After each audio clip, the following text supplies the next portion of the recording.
ये महागाथा का वह खंड है जहां मुस्कान की यात्रा भावनाओं के धरातल से उठकर अस्तित्व के गहन रहस्यों में प्रवेश करती है। आपके निर्देशानुसार द्वितीय खंड को 5000 शब्दों की दार्शनिक सघनता और सूक्ष्म संवादों के साथ विस्तार दिया गया है। द्वितीय खंड, परतों का विच्छेदन माइनस मैं की खोज। रात गहरा गई थी। बरगद के प्राचीन पत्तों के बीच से छनकर आती चांदनी जमीन पर चांदी के सिक्कों की तरह बिखरी हुई थी। गांव का शोर अब पूरी तरह थम चुका था। केवल झींगुरों की अखंड आवाज उस सन्नाटे को और भी गहरा बना रही थी। मुस्कान मोटू जी के सामने बैठी थी। उसका मन पहले से शांत था, लेकिन उस शांति के पीछे अब हजारों सवाल सिर उठा रहे थे। प्रथम खंड में उसने ये तो अनुभव कर लिया था कि वो डर नहीं है, बल्कि उस डर को देखने वाली एक इकाई है। लेकिन अब उसकी बुद्धि उसे चुनौती दे रही थी। उसने मोटू जी की ओर देखा, जो अपनी चटाई पर बिल्कुल स्थिर बैठे थे, जैसे वे उस बरगद का ही कोई हिस्सा हों। मोटू जी, मुस्कान ने बहुत धीमे स्वर में पूछा, आपने कहा कि मैं डर नहीं हूं, मैं दृष्टा हूं। लेकिन जब मैं खुद को गहराई में देखती हूं तो मुझे बहुत सी चीजें दिखाई देती हैं। कभी मुझे गुस्सा आता है, कभी लालच, कभी पुरानी यादें मुझे रुला देती हैं। और सबसे बड़ी बात, जब मैं कहती हूं कि मैं देख रही हूं, तो वो देखने वाला भी तो स्थिर नहीं है। कभी वो देखने वाला बहुत मजबूत होता है, कभी बिल्कुल कमजोर। तो फिर मेरा असली स्वरूप क्या है? क्या मैं केवल एक विचार हूं? मोटू जी ने अपनी आंखें खोलीं। उनकी आंखों में उस रात की चांदनी का प्रतिबिंब चमक रहा था। उन्होंने पास पड़ी एक सूखी टहनी उठाई और बरगद के नीचे की धूल भरी जमीन पर 3 बड़े वृत्त, सर्कल्स बनाए, एक के भीतर एक। मुस्कान, तुमने बहुत सूक्ष्म प्रश्न पूछा है। जिसे तुम मैं कहती हो, वो दरअसल प्याज के छिलकों की तरह परतों में लिपटा हुआ है। जब तक तुम इन परतों को अलग अलग नहीं देखोगी, तुम उलझी रहोगी। आज हम इन परतों का विच्छेदन करेंगे। उन्होंने सबसे बाहरी वृत्त की ओर इशारा किया। पहली परत, दृश्य, द ऑब्जेक्ट बॉडी सर्कमस्टांसेस। यह सबसे बाहरी परत है, दृश्य। इसमें तुम्हारा ये शरीर, तुम्हारी सुंदर आंखें, तुम्हारे हाथ पैर और तुम्हारी जिंदगी की परिस्थितियां आती हैं। तुम्हारी शादी का दबाव, तुम्हारे पिता का गुस्सा, गांव के लोगों की बातें, ये सब इस बाहरी वृत्त का हिस्सा हैं। अधिकतर लोग पूरी जिंदगी इसी परत को मैं मानकर बिता देते हैं। अगर शरीर बीमार हुआ तो वे कहते हैं मैं बीमार हूं। अगर परिस्थितियां खराब हुईं तो वे कहते हैं मेरी किस्मत खराब है। मुस्कान ने सिर हिलाया। हाँ, मैं भी अब तक यही सोचती थी। मोटू जी आगे बढ़े। लेकिन जैसा हमने पहले सीखा, जो दिखता है वो देखने वाला नहीं हो सकता। तुम इस शरीर को देख रही हो, इसलिए तुम शरीर नहीं हो। तुम अपनी परिस्थितियों को देख रही हो, इसलिए तुम परिस्थितियां नहीं हो। यह परत तो केवल एक पोशाक है। दूसरी परत, साक्षी observer, the ego mind psychological observer. अब मोटू जी ने बीच वाले वृत्त की ओर इशारा किया। यह परत अधिक सूक्ष्म है।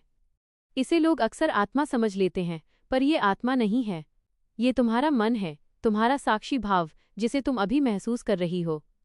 जब तुम कहती हो मैं देख रही हूं कि मुझे डर लग रहा है, तो वो जो देख रहा है वो ये दूसरी परत है।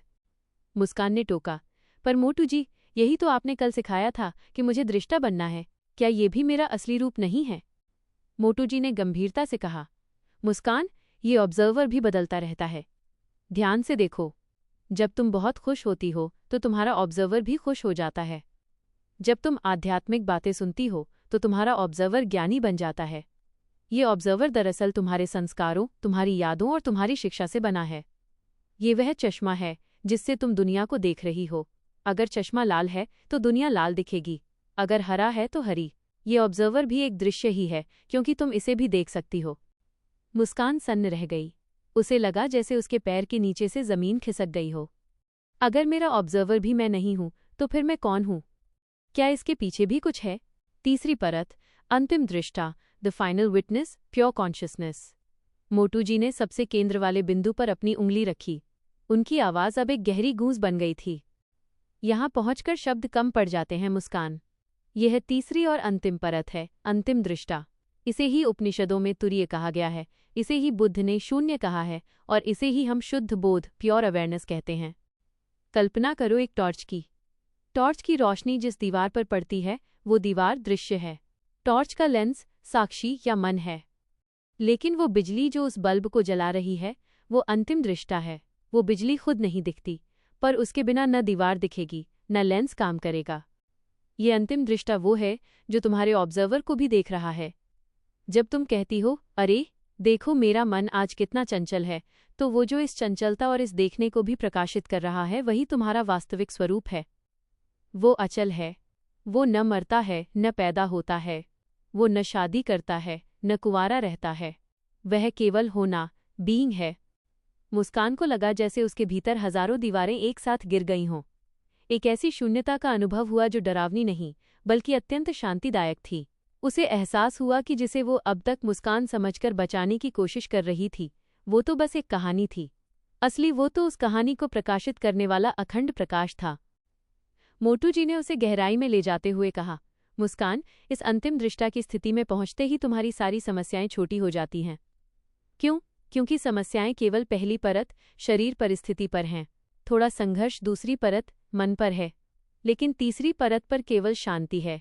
वहां कोई शादी नहीं हो रही, वहां कोई पिता क्रोधित नहीं है, वहां केवल एक मौन आनंद है। जब तुम इस केंद्र में टिक जाती हो तो तुम दुनिया के साथ खेल सकती हो, पर दुनिया तुम्हें घायल नहीं कर सकती। मुस्कान ने आंखें बंद कर लीं।